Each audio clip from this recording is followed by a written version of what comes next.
As 2025 draws to a close, Western nations find themselves gripped by a profound sense of unease. The world has changed, and the familiar comfort of daily life is now shadowed by a new era of anxiety and vigilance. Across cities and towns, people gather in public spaces, their eyes fixed on news screens, searching for reassurance that seems increasingly elusive. Recent attacks have shattered the illusion of safety at home, leaving communities reeling and authorities scrambling to respond. The shockwaves from these incidents ripple far beyond the immediate aftermath, fueling a growing sense of vulnerability that touches every corner of society. In the United States, a holiday season shooting by an Afghan national in the heart of Washington, D.C., brought the specter of global terrorism directly to the nation's capital. The attack, occurring amid festive decorations and celebrations, served as a stark reminder that no place is immune to the reach of extremist violence. Europe, too, remains on high alert. In Germany, authorities narrowly foiled a terror plot targeting a bustling Christmas market, arresting suspects from Syria, Egypt, and Morocco. The plot's international links highlight the complex web of threats facing the continent, as security forces work tirelessly to prevent tragedy.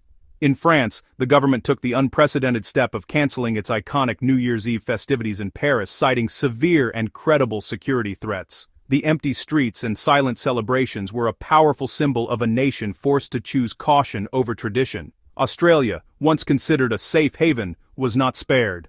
A Hanukkah celebration in Sydney was shattered by a mass shooting carried out by Islamic jihadists, leaving 15 dead and many more wounded.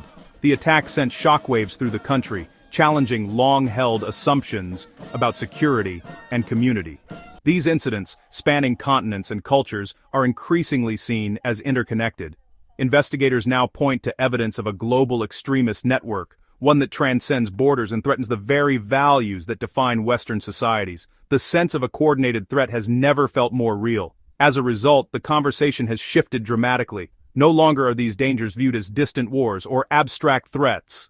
Instead, the focus is on the immediate safety of citizens in their own neighborhoods, schools, and places of worship. The fear is personal, and the stakes are high. Public fear has surged, and with it, demands for decisive action. Across the West, citizens are taking to the streets, calling on their leaders to do more to protect them.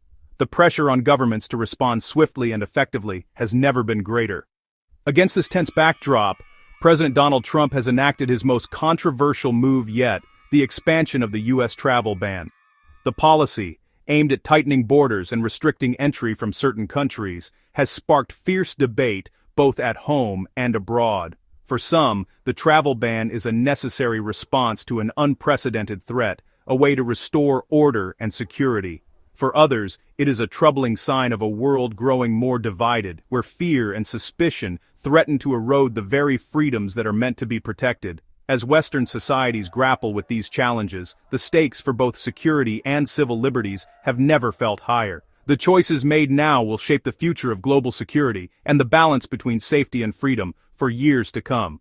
On December 16, 2025, a date that would soon become a turning point in U.S. immigration policy, President Trump stood before the nation and announced a sweeping expansion of the U.S. travel ban, a move that immediately sparked intense debate and concern both at home and abroad. The new restrictions specifically target individuals holding travel documents from the Palestinian Authority. This means that, for most Palestinians, the doors to the United States are now firmly closed, regardless of their reasons for travel, whether for family, education, or urgent humanitarian needs.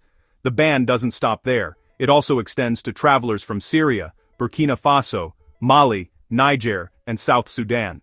These countries join a growing list as the administration builds on a previous executive order that had already blocked travelers from 12 other nations, many of which are predominantly Muslim or African. In total, 18 countries now face a full U.S. travel ban, making it one of the most extensive restrictions in recent history. The policy has drawn criticism from human rights groups and immigration advocates, who warn of its far-reaching consequences. Beyond those 18, 15 more countries, most of them located in Africa, are now subject to heightened vetting and partial restrictions. Travelers from these nations face longer wait times, more paperwork, and increased uncertainty about whether they'll be allowed entry. The impact of this policy is deeply personal. It affects not just tourists, but families hoping to reunite, students pursuing their dreams, and even translators and local guides who risk their lives to support U.S. troops in conflict zones. Announced just before the holidays and set to take effect on January 1st, the move is being framed by the administration as an urgent response to rising global threats. For many, however, the timing only adds to the pain as families are forced apart during a season meant for togetherness. For countless people around the world, the human cost of these new restrictions, separated families, lost opportunities, and shattered dreams is immense, and the effects will be felt for years to come. The White House frames the expanded travel ban as a vital shield against terrorism and crime. For Palestinians, officials cite the presence of U.S.-designated terrorist groups and the inability to reliably vet travelers due to the chaos of war. The administration argues that weak or non-existent government control in these regions makes travel documents untrustworthy. Similar logic applies to Syria and the African nations on the list, where instability and corruption undermine vetting. The core argument: without reliable information sharing, the U.S. cannot risk admitting individuals from these countries. The policy is presented as a defensive, not punitive measure.